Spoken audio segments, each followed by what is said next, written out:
En el marco del 7º aniversario del Transantiago, autoridades de gobierno aseguraron que el sistema ha mejorado considerablemente y lo calificaron con nota 6. Según el Ministerio de Transportes, hasta el momento se han disminuido los tiempos de viaje, se ha mejorado la operatividad, infraestructura y se han reducido los transportes innecesarios. Queremos analizar cuál es la actual situación del Transantiago. Para eso nos acompaña el ingeniero en transportes de la Universidad Diego Portales, Luis de Granch. Muchas gracias por venir. Hola, ¿qué tal? Buenos días.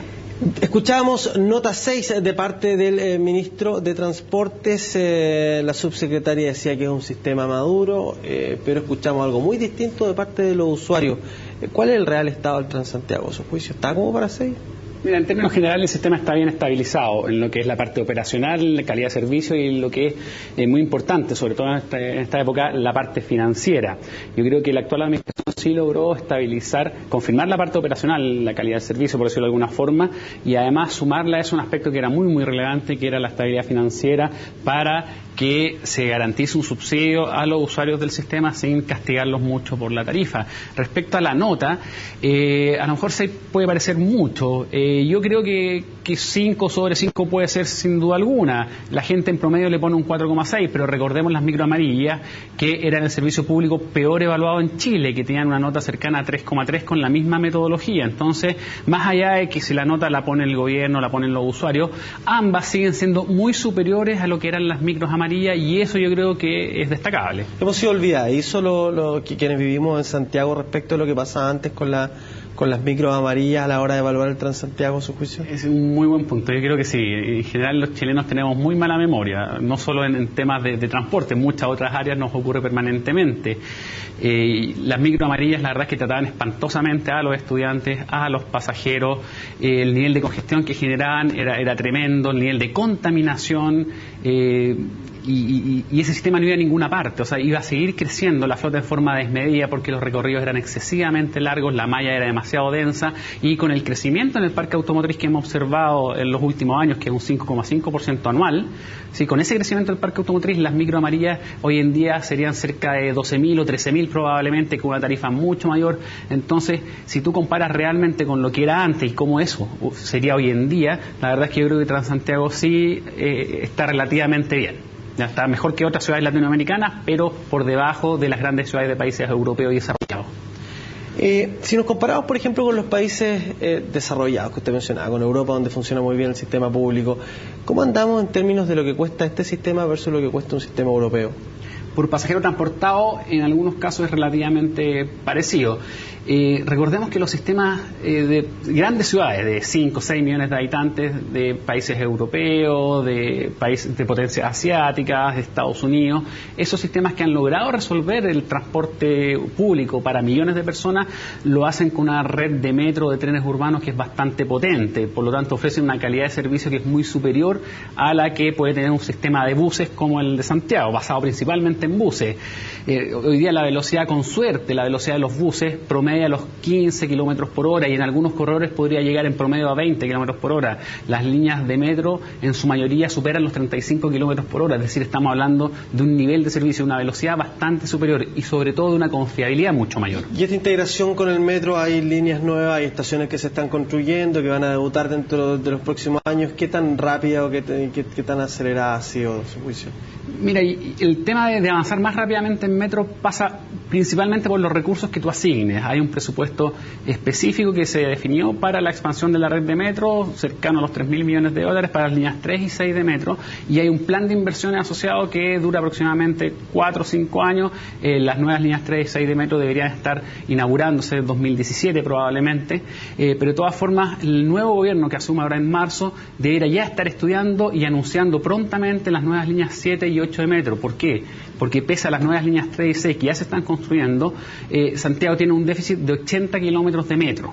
Si tú comparas Santiago, corrigiendo por características sociodemográficas, por población, por ingreso per cápita, por área, por densidad, por todas esas características, si tú comparas Santiago con país, con ciudades de la OCDE, tenemos un déficit de 80 kilómetros. ¿Y a su juicio hacia dónde tendrían que ir esas nuevas líneas? Bueno, la más urgente es la línea 7, que tiene que ser una línea paralela a la línea 1. ¿Y por qué? Porque la línea 1 de metro ya está a capacidad.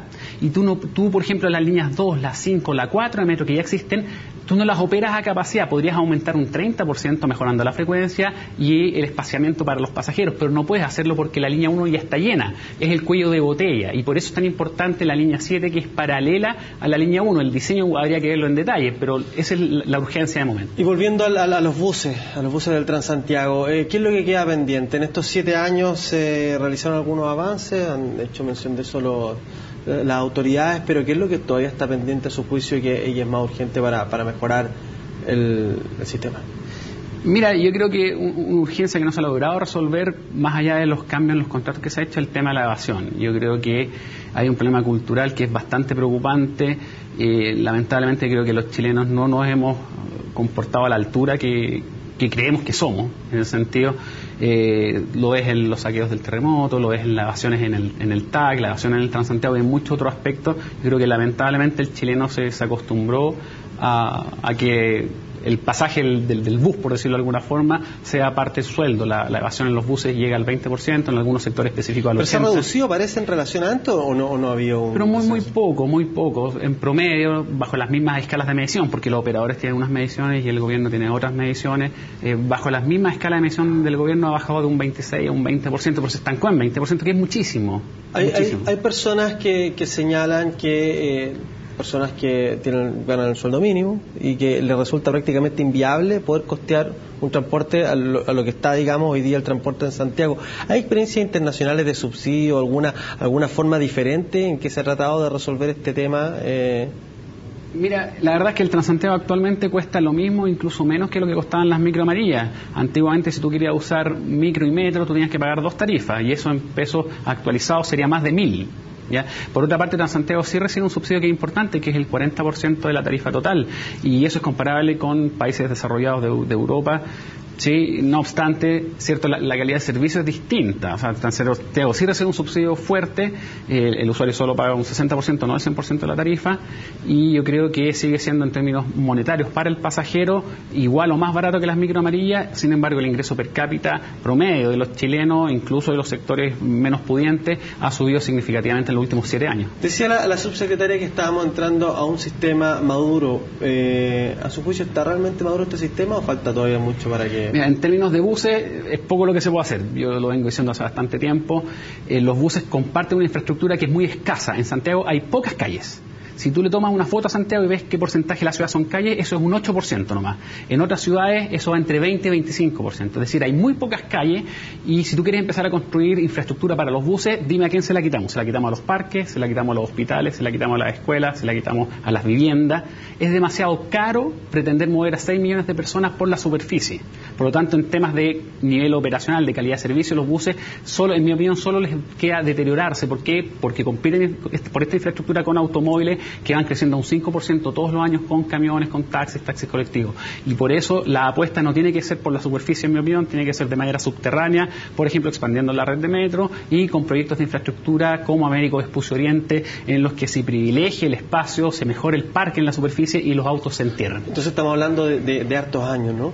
Sí, yo creo que... ¿Cuál es el horizonte como para tener algún tipo de resultado más? Yo creo que las nuevas líneas 3 y 6 de metro, la línea 6 fue anunciada por la presidenta Bachelet en su momento, y el presidente Sebastián Piñera a la línea 6 le sumó la línea 7, la línea 3 y 6 son los nuevos proyectos que se están construyendo, debería estar listo en el 2017. Eso ayudaría a una cantidad importante de personas, pero hay que acelerar lo máximo posible las construcciones de las líneas 7 y 8. La línea 7 paralela a la línea 1 para descargarla y permitir aumentar la oferta de las líneas que alimentan a la línea 1, y la línea 8 probablemente podría ser algún proyecto hacia el sur de Santiago, que es bastante grande todo ese sector. Por último, uno de los elementos que ha sido bien evaluado son los corredores, la velocidad que alcanzan las micro y lo rápido, lo expedito que pueden avanzar. ¿Qué tan factible es seguir construyendo corredores en Santiago? Yo creo que socialmente es muy caro hacer corredores. De hecho, el corredor de JJ Pérez terminaba costando $25 millones y lo paralizaron por eso. Y además, la verdad es que un corredor como Santa Rosa, con 34 metros de faja, es una pista de aterrizaje, es demasiado brutal para la demanda que tiene. A los vecinos no les gustan los corredores destruyen ciudad. Y por lo demás, los servicios de transporte de buses mejor evaluados de Transantiago son los que operan, fíjate, las autopistas urbanas, mucho más que los corredores. Los vecinos no les gustan los corredores de buses. Bueno, muchas gracias por haber venido. Encantado.